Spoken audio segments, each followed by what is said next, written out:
সব যদি সম্ভব নাও হয়, আমি বলবো তিনি যেন কোনোভাবেই বাংলাদেশের রাজনৈতিক সংস্কৃতিতে আরেকবার পা না দেন। জি, আপনি বলছিলেন যে তার বক্তব্যটি খুবই গোছালো এবং কনস্ট্রাকটিভ একটি বক্তব্য, সেটি আসলে আমরা সবাই দেখেছি। বক্তব্যের যে বিষয়টি আমার কাছে আরেকটি বিষয়ে খুব লেগেছে, যেটি হচ্ছে নিরাপদ বাংলাদেশের কথা তিনি বলেছেন, যে জায়গাটা তিনি জোর দিয়েছেন, প্রত্যাশিত বাংলাদেশের কথা বলেছেন। নিরাপত্তা ইস্যুটা তার কাছেও আসলে গুরুত্বপূর্ণ বিষয়। নিরাপদ বাংলাদেশের বিষয়টি তিনি বলেছেন, এটা আসলে মানুষের চাহিদা। তার নিরাপত্তা তো রাষ্ট্র দেবে এবং তার নিজের সেই সক্ষমতা আছে, দলের সক্ষমতা আছে। মানুষের জন্য নিরাপত্তা চেয়েছেন, এটা আসলে মানুষের ভাষা। এটা আমার ভালো লেগেছে এই জন্য যে মানুষ কি চায় এটা তিনি বোঝার চেষ্টা করেছেন। একটা স্বাভাবিক জীবনে তিনি ছিলেন, যে জীবনটা বাংলাদেশে আসার পর অস্বাভাবিক হয়ে যাওয়ার সম্ভাবনা আছে। এই জায়গাতে তার প্রতি আমার ছোট হলেও একটা পরামর্শ থাকবে, সেটি হচ্ছে যে এই স্বাভাবিক জীবন যেন কেউ বিঘ্নিত করতে না পারে।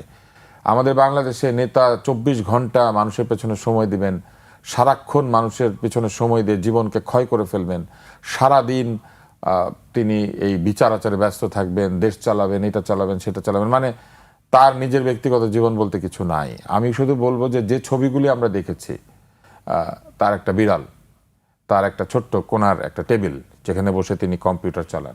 নতুন এবং ফিরে আসা গ্রাহকদের জন্য নগদে চলছে ক্যাশব্যাক সহ প্রতিদিন হাজারো উপহার জেতার সুযোগ। হবে আশা আর ফেরা, সারপ্রাইজ সেরা। তার মেয়ে, তার স্ত্রীর সাথে তার অন্তরঙ্গ মুহূর্ত, তার পারিবারিক মুহূর্ত, সেরকম ছবি দেখেছি। বাসে ওঠার জন্য দাঁড়িয়ে আছেন, সেরকম ছবি দেখেছি। সব যদি সম্ভব নাও হয়, আমি বলবো তিনি যেন কোনোভাবেই বাংলাদেশের রাজনৈতিক সংস্কৃতিতে আরেকবার পা না দেন, বরং যে পরিবর্তনের কথা তিনি বলেছেন এবং যে পরিবর্তন তিনি সূচনা করতে চেয়েছেন, সেই পরিবর্তনের একটা অংশ হোক সকল রাজনীতিবিদ, সকল মানুষ যেন তার পরিবারকে অল্প সময় যতটুকু সে দিতে পারে দিক এবং একটা স্বাভাবিক জীবনের মধ্যে থাকুক। এই অস্বাভাবিক জীবন কি করে জানেন? সিদ্ধান্ত গ্রহণে বাধা দেয়, সিদ্ধান্তগুলি এরপরে ভুল হতে থাকে, সঠিক হয় না।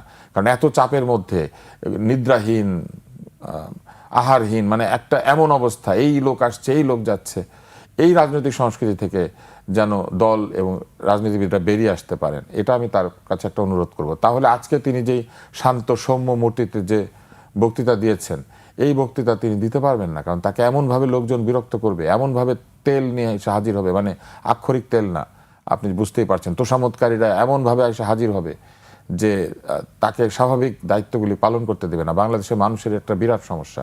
আমি আশা করব এইটাকে তিনি বন্ধ করতে পারবেন। এখন আপনি যেটা বলছিলেন যে নিরাপত্তা, উনি যেই স্বাভাবিক জীবনের মধ্যে ছিলেন বলে বাংলাদেশের মানুষের নিরাপত্তার অভাবটা তিনি বুঝতে পেরেছেন।